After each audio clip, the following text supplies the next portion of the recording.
Babu and co వీళ్ళ పొత్తుల గురించి కాసేపు మాట్లాడతాను. వీరందరిది కూడా ఈ పార్టీలందరిలో కూడా వీరందరికీ సైన్యాధిపతులే తప్ప ఏ పార్టీలో కూడా సైన్యం ఎక్కడా లేదు. ఇందులో కొన్ని పార్టీలు గత ఎన్నికల్లో నోటాకొచ్చినన్ని ఓట్లు కూడా రాని పార్టీలు, తమ స్వార్థం కోసం రాష్ట్రాన్ని అన్యాయంగా విడగొట్టిన పార్టీలు, రాష్ట్ర ద్రోహుల పార్టీలు, మరికొందరు ప్రజల చేతుల్లో చిత్తుగా ఓడిపోయిన పార్టీలు, ఓడిపోయిన వ్యక్తులు. ఇటువంటి వారందరూ కూడా మనకు పోటీగా అటువైపున ఉన్నారు. మనం 5 కోట్ల ప్రజల అండదండలతో ఇంటింటికి మంచి చేసి మనం ఈరోజు సిద్ధమని అంటా ఉంటే వారి వెనుక ప్రజలు లేరు కాబట్టి, చేసిన మంచి చెప్పుకునే పరిస్థితి లేదు కాబట్టి, అరడజన్ పార్టీలతో, అరడజన్ ఎల్లో మీడియా సంస్థలతో, పొత్తులతోనూ, ఎత్తులతోనూ, జిత్తులతోనూ ఎక్కే గుమ్మం దిగే గుమ్మంగా వారు రాజకీయం నడుపుతా ఉన్నారు. ఒకప్పుడు ఇదే చంద్రబాబు నాయుడు గారి నోట్లో నుంచి మాటలు వచ్చేటివి, జాతీయ రాజకీయాలను తానే ఏలానని, స్టీరింగ్ కమిటీ చక్రం తానే తిప్పానని, ప్రధానుల్ని, రాష్ట్రపతుల్ని తానే నిర్ణయించానని ఒకప్పుడు ఇదే చంద్రబాబు ఊదరగొట్టేవాడు. ఈ రోజున ఏపీలో మనందరి ప్రభుత్వం చేసిన ఇంటింటి అభివృద్ధి వల్ల, ఇంటింటికి చేసిన మంచి వల్ల మనకున్న ప్రజాబలం ముందు నిలబడలేక, మనతో నేరుగా తలబడలేక, ఏపీలో తన సైకిల్ చక్రం తిరగటం లేదని ఢిల్లీకి వెళ్ళి దత్తపుత్రుడితో కలిసి పడిగాపులు కాసి ఢిల్లీలో మోకరిల్లుతా ఉన్న పరిస్థితులు ఈరోజు చంద్రబాబు నాయుడు గారి పరిస్థితి. ఆలోచన చేయమని అడుగుతా ఉన్నా. కేవలం జగన్ ఒకడు ఇటువైపున. జగన్ వల్ల మంచి జరగకపోయిందంటే ప్రతి ఇంటికి, జగన్ గన తన మేనిఫెస్టోలో చెప్పిందంతా కూడా తాను చేయకపోయిందంటే, జగన్ అనే ఒకే ఒక్కడు చంద్రబాబు నాయుడు గారి గుండెల్లో రైళ్లు పరిగెత్తించకుండా పోయింటే,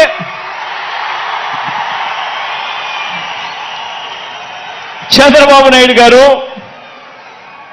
ఇన్ని పొత్తుల కోసం ఎందుకు పాకులాడుతా ఉన్నాడు? ఇంతమందితో పొత్తుల కోసం ఎందుకు అగసాట్లు పడతా ఉన్నాడు? ఎందుకు ఢిల్లీ దాకా వెళ్ళి అక్కడ మోకరిల్లుతా ఉన్నాడు? దీనికి కారణం చిత్తశుద్ధితో, నిజాయితీతో మనం చేసిన మంచి, అన్ని వర్గాల మీద మనం చూపించిన కమిట్మెంట్, ఇంటింటికి మనం చేసిన అభివృద్ధి. ఈ రోజున మన పార్టీ, మన ప్రభుత్వం నిండుగా విరగ కాసిన మామిడి చెట్టులా మనముంటే, చంద్రబాబు నాయుడు గారి పార్టీ అందరినీ కూడా మోసం చేసి, వెన్నుపోట్లు పొడిచి, గత పాపాలకు ఫలితం అనుభవిస్తూ తెగులు పట్టిన చెట్టులా చంద్రబాబు నాయుడు గారి పరిస్థితి ఉంది. మన ఎమ్మెల్యేలంతా, మన నాయకులంతా ప్రతి నియోజకవర్గంలోనూ గడప గడపకు ప్రజల వద్దకు వెళ్ళి చేసిన మంచిని చెబుతూ, ప్రతి ఎమ్మెల్యే అభ్యర్థి కూడా తిరుగుతూ ఉంటే, చంద్రబాబు మాత్రం రామోజీ గడప, ఆంధ్రజ్యోతి రాధాకృష్ణ గడప, TV5 గడప, ఢిల్లీలో ఇతర పార్టీల గడపను, ఇలా ఓ 6 డజన్ గడపను 5 ఏళ్లుగా తన మనుషులను పంపి తాను తిరుగుతా ఉన్నాడు. ఆలోచన చేయమని అడుగుతా ఉన్నా. ఇది కనిపిస్తా ఉన్న చంద్రబాబు నాయుడు గారి మార్క్ రాజకీయం. మరి మీ జగన్ మార్క్ రాజకీయం, మరి మీ అన్న మార్క్ రాజకీయం. మీ అన్న మార్క్ రాజకీయంలో, మీ జగన్ మార్క్ రాజకీయంలో విలువలున్నాయి. విశ్వసనీయత అన్న పదానికి అర్థం ఉంది, నిబద్ధత ఉంది, సిద్ధాంత బలం ఉంది, ఇంటింటికి మంచి చేశాము అన్న చరిత్ర ఉంది. అన్నింటికీ మించి ప్రజల మీద, అక్క చెల్లెమ్మల మీద నమ్మకం ఉంది. ఈరోజు మీ బిడ్డ పాలనతో ప్రతి ఇంట్లోనూ కూడా చిక్కటి చిరునవ్వులు కనిపించే పరిస్థితులు ఉన్నాయి. మన మార్గ రాజకీయంలో ఇంటింటి అభివృద్ధి కూడా కనిపిస్తుంది. మన ఫ్యాన్ గిర్రున తిరిగేందుకు కావాల్సిన కరెంటు ఇతర పార్టీల నుంచి రాదు, ఇతరులతో పెట్టుకున్న పొత్తుల నుంచి రాదు, నేరుగా ప్రజల నుంచి, ప్రజలు ఆశీర్వదిస్తే వస్తుంది, వారి గుండెల్లో ప్రేమ నుంచి వస్తుంది. మన పార్టీకి, మన ఫ్యాన్కు కరెంటు, మన ఫ్యాన్కు కరెంటు మనందరి ప్రభుత్వం ఇంటింటికి చేసిన మంచి నుంచి వస్తుంది. మనం అందించిన నవరత్నాల్లో నుంచి మన ఫ్యాన్కు కరెంట్ వస్తుంది. లంచాలు లేని, వివక్ష లేని పాలన ఎవరైనా కూడా 5 సంవత్సరాల కిందట ఇవ్వగలుగుతారా అని చెప్పి ఆశ్చర్యం వెలిబుచ్చిన పరిస్థితుల మధ్య నుంచి ఈరోజు లంచాలు లేని, వివక్ష లేని పాలన మనం అందించిన దాంట్లో నుంచి మన ఫ్యాన్కు కరెంట్ వస్తుంది. మన ఫ్యాన్కు కరెంటు మాట తప్పకుండా మేనిఫెస్టోను ఓ బైబిల్ గాను, ఓ ఖురాన్ గాను, ఒక భగవద్గీత గాను ఇంతవరకు ఎప్పుడూ కూడా ఎవరూ కూడా చెయ్యని విధంగా, మేనిఫెస్టో అంటే చెత్తబుట్టలో వేసే డాక్యుమెంట్ కాదు.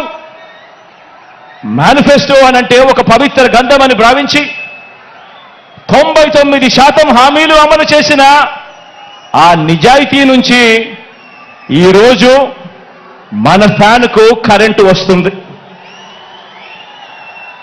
మరి చంద్రబాబు సైకిల్ పరిస్థితి ఏమిటి అని చెప్పి ఒక్కసారి గమనిస్తే, చంద్రబాబు నాయుడు గారి సైకిల్ పరిస్థితి ఏమిటి అని గమనిస్తే, చంద్రబాబు సైకిల్కు ట్యూబులు లేవు, చంద్రబాబు సైకిల్కు టైర్లు లేవు, చంద్రబాబు సైకిల్కు చక్రాలే లేవు. చంద్రబాబు సైకిల్ తుప్పు పట్టిన పరిస్థితిలో ఈరోజు ఉంది. ఆ తుప్పు పట్టిన సైకిల్ను తొక్కటానికి, ఆ తుప్పు పట్టిన సైకిల్ను తోయటానికి ఇవాళ చంద్రబాబు నాయుడు గారికి వేరే పార్టీలు కావాలి. ఇది చంద్రబాబు నాయుడు గారి జాబ్ రిక్వైర్మెంట్. ఎందుకంటే బాబు పేరు చెబితే గుర్తుకొచ్చే ఒక్క మంచి కూడా ప్రజల నోట్లో నుంచి వినపడదు. చంద్రబాబు పేరు చెబితే గుర్తుకొచ్చే ఒక్క స్కీము కూడా ప్రజల నోట్లో నుంచి వినపడదు, కనిపించదు. అందుకే పొత్తుల్లో భాగంగా ముందుగా ఒక ప్యాకేజీ ఇచ్చి ఒక దత్తపుత్రుని తెచ్చుకున్నాడు ఈ పెద్ద మనిషి చంద్రబాబు నాయుడు. దత్తపుత్రుని ఎందుకు తెచ్చుకున్నాడంటే, ఈ ప్యాకేజీ స్టార్ అయితే సైకిల్ సీటు తనకు కావాలని అడగడు, తన వారికి సీట్లు ఇవ్వకపోయినా కూడా ఈ పెద్ద మనిషి, ఈ దత్తపుత్రుడు అడగనే అడగడు. ఎందుకు ఇన్ని తక్కువ సీట్లు నాకు ఇస్తున్నావు అని చెప్పి అంతకన్నా క్వశ్చనే చెయ్యడు. కావాలంటే తాను తాగుతా ఉన్న టీ గ్లాస్ కూడా బాబుకే ఇచ్చేస్తాడు. చంద్రబాబు సిట్ అంటే కూర్చుంటాడు, చంద్రబాబు స్టాండ్ అంటే నిలబడతాడు. సైకిల్ను ఎప్పుడు దిగమంటే అక్కడ దిగుతాడు, ఎప్పుడు సైకిల్ను తోయమంటే అప్పుడు తోస్తాడు. పొత్తుల్లో ఉండమంటే పొత్తుల్లో ఉంటాడు, విభేదించినట్టు డ్రామాలు ఆడమంటే రక్తి కంటిచ్చే డ్రామా కూడా ఆడుతాడు. వెనకటికి చంద్రబాబు నాయుడు లాంటి నాయకుడిని ఎవరో అడిగారట. వెనకటికి చంద్రబాబు నాయుడు గారి లాంటి నాయకుడిని ఎవరో అడిగారట, అయ్యా పరిపాలన చేసేవారు కలకాలం గుర్తుండాలంటే ఎలాంటి పనులు చేయాలి అని చెప్పి అడిగారట. ఎలాంటి పనులు చేస్తే కలకాలం గుర్తుండిపోతాం ప్రజల్లో అని చెప్పి అడిగాడట. అప్పుడు ఆ బాబు ఏం చెప్పాడంటే, ప్రజలకు అన్నం పెడితే అరిగిపోతుంది, ప్రజలకు చీర కొని పెడితే చిరిగిపోతుంది, ప్రజలకు ఇల్లు కట్టిస్తే కూలిపోతుంది, కర్రు కాల్చి వాత పెడితే మాత్రమే ప్రజలకు కలకాలం గుర్తుంటుందని ఆ బాబు చెప్పాడట. ఈ 14 ఏళ్ళు సీఎంగా ఉన్న బాబు కూడా అలాంటోడే. 14 ఏళ్ళు ముఖ్యమంత్రిగా ఉన్న ఈ చంద్రబాబు కూడా అలాంటోడే. అదే చేశాడు. అలాంటి బాబు ఎంతమందితో పొత్తులు పెట్టుకున్నా, ఇలాంటి ఈ చంద్రబాబు ఎంతమందితో కూడా పొత్తులు పెట్టుకున్నా కూడా ఈ చంద్రబాబు నాయుడు గారి పరిస్థితి సున్నా. ఈ సున్నా ఇంటూ ఎన్ని పొత్తుల్లో ఎన్ని పార్టీలున్నా కూడా దాని విలువ ఒక బోడి సున్నానే.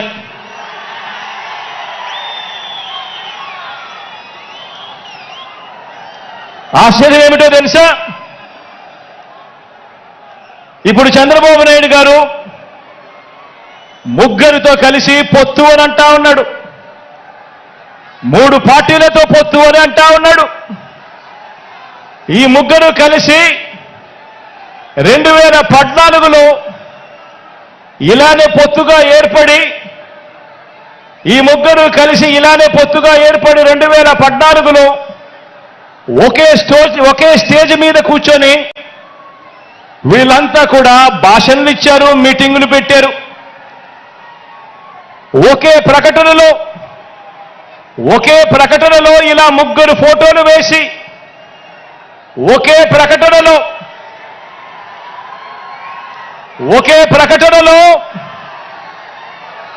ఇలా ముగ్గురు ఫోటోలు వేసుకుని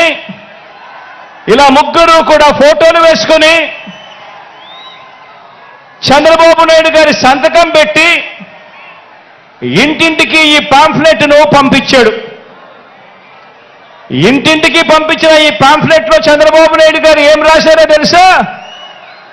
ఈ ముగ్గురు ఫోటోలు పెట్టి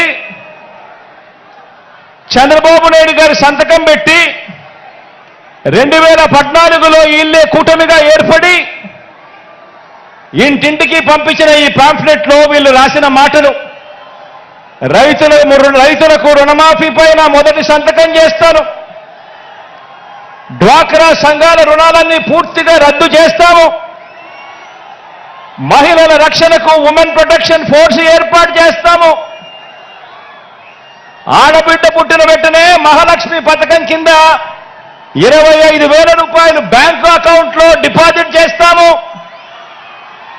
ఇంటింటికి ఒక ఉద్యోగం ఇవ్వలేకపోతే ఉపాధి ఉద్యోగం వచ్చేదాకా నెల 2,000 రూపాయలు నిరుద్యోగ భృతిగా ఇస్తాము, 10,000 కోట్లతో బీసీ సప్లాను, చేనేత మరియు పవర్ లూమ్స్కు సంబంధించిన రుణాలు మాఫీ, అర్హులైనందరికీ కూడా 3 సెంట్ల స్థలం, పక్కా గృహాలు మంజూరు చేస్తాము, రాష్ట్రాన్ని సింగపూర్గా మించి అభివృద్ధి చేస్తాము, ప్రతి నగరంలో హైటెక్ సిటీ నిర్మిస్తాము. ఇదే చంద్రబాబు నాయుడు గారు, ఇదే కూటమిలో ఉన్న ఇదే దత్తపుత్రుడి ఫోటో, ఇదే ఇప్పుడు చంద్రబాబు నాయుడు గారు ఢిల్లీకి వెళ్ళి ఏకంగా కూటమిగా ఏర్పడి పొత్తులోకి తెచ్చుకున్న మోడీ గారి ఫోటో. వీళ్ళు ముగ్గురు కలిసి చంద్రబాబు నాయుడు గారు సంతకం పెట్టి ఈ ప్రతి పాంఫ్లెట్ను కూడా ప్రతి ఇంటికి చంద్రబాబు నాయుడు గారు పంపించాడు. ఇందులో ఇచ్చిన హామీలు ఇందులో ఇచ్చిన హామీలు ఏవైనా కూడా అమలయ్యాయా అని అడుగుతా ఉన్నాను. ప్రత్యేక హోదా ఇచ్చారా అని అడుగుతా ఉన్నాను. ఇలా ఇలా ఇలా ఇలా ఇలా ఇలా ఇలా ఇలా ఇలా ఇలా ఇలా ఇలా ఇలా ఇలా ఇలా ఇలా ఇలా ఇలా.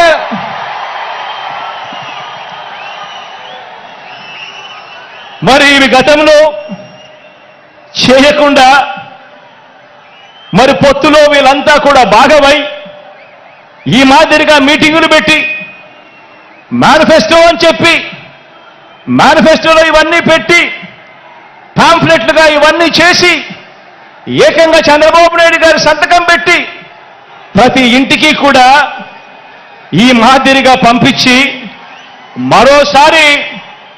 మరోసారి ఇదే డ్రామాను, ఇవే పొత్తులు, మరోసారి ఇలాంటివే ఇంతకన్నా ఎక్కువ హామీలు ఇస్తూ మరోసారి మోసం చేసేందుకు ఈరోజు మళ్ళా చంద్రబాబు నాయుడు గారి పొత్తుల డ్రామాతో మళ్ళీ ఈరోజు మీ అందరి ముందుకు వస్తా ఉన్నారు. ఆలోచన చేయమని అడుగుతా ఉన్నా. చంద్రబాబు నాయుడు గారు చూపిస్తా ఉన్న ఈ పొత్తులతో ఎవరికైనా కూడా ప్రయోజనం కలిగిందా అని చెప్పి ప్రతి ఒక్కరూ కూడా ఆలోచన చేయమని అడుగుతా ఉన్నాను. ఇలా ఇలా రెండు చేతులు పైకెత్తి ఇలా ఇలా ఇలా ఇలా ఇలా ఇలా ఇలా ఇలా ఇలా ఇలా ఇలా ఇలా ఇలా ఇలా. ప్రజలకు ఏ ఒక్కరూ కూడా మంచి చేయకపోగా ప్రజలకు మంచి చేసిన జగన్ను టార్గెట్ చేయడానికి మాత్రమే వీళ్ళది ఏకైక ఎజెండా ఈరోజు కనిపిస్తా ఉంది. ఆలోచన చేయమని అడుగుతా ఉన్నా. చంద్రబాబు నాయుడు గారికి అధికారం ఎందుకు కావాలి అనంటే ప్రజలకు మంచి చేయడం కోసం కాదు, ఎన్నికల మేనిఫెస్టోలో చెప్పింది చేయడం కోసం కాదు. చంద్రబాబు నాయుడు గారికి అధికారం ఎందుకు కావాలి అనంటే కారణం ఆ అధికారంతో ప్రజలను దోచుకునేందుకు పంచుకునేందుకు మాత్రమే చంద్రబాబు నాయుడు గారికి అధికారం కావాలి. ఇక చంద్రబాబు నాయుడు గారి తాజా మేనిఫెస్టో వాగ్దానాల విషయానికి వస్తే ఆలోచన చేయమని అడుగుతా ఉన్నాను. గతంలో 2014లో చంద్రబాబు నాయుడు గారి మేనిఫెస్టో ఇది. గతంలో చంద్రబాబు నాయుడు గారు ఇంటింటికి పంపించిన పాంఫ్లెట్ ఇది. గతంలో చంద్రబాబు నాయుడు గారి హయాంలో 2014లో ఎన్నికలకు ముందు టీవీ ఆన్ చేస్తే చాలు ఊదరగొట్టే అడ్వర్టైజ్మెంట్లు ఇవి. ఇన్ని